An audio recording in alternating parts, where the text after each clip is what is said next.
আসসালামু আলাইকুম। আমরা এখন আছি লক্ষ্মীপুর জেলায় নাসিরগঞ্জ মেঘনা নদীর পাড়ে। আজকে শুক্রবার, কিছুক্ষণ পর আমরা জুমার নামাজ আদায় করব। তো জুমার নামাজের জন্য এখন আমরা এই মেঘনা নদীর পানি দিয়ে উজু করব। দেখবো মেঘনা নদীর পানি দিয়ে উজু করলে দেখা যায় পানিগুলা ঘোলা, কিন্তু আসলে এখন আমি উজু করব এবং উজু করার পরে এই পানির রিভিউটা আপনাদেরকে জানানোর চেষ্টা করব।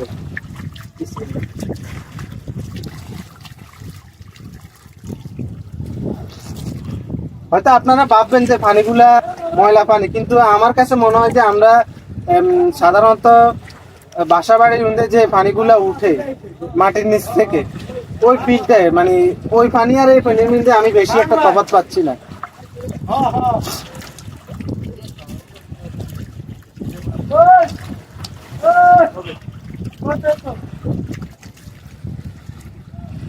নদীর পানিতে গোসল করছে।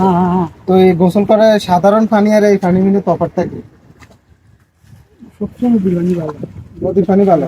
এই পানিগুলা কি আপনারা কি খান? খাই সবাই খাই। দেখছেন এই পানিগুলা ওনারা খায়, আসলে আমি তো খাই না। নদীতে মাছ ধরে জি জি, সবাই এরা ভাই পানি আসতেছে, সবাই এ পানি খায়। ঠিক করে যদি খায় আর কি, বুঝছেন? আচ্ছা, ফিটকারি ইউজ করে খায়, এমনি খায় না।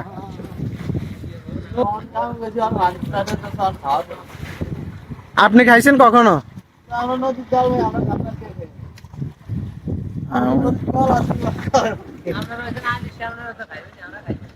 আমরা কথা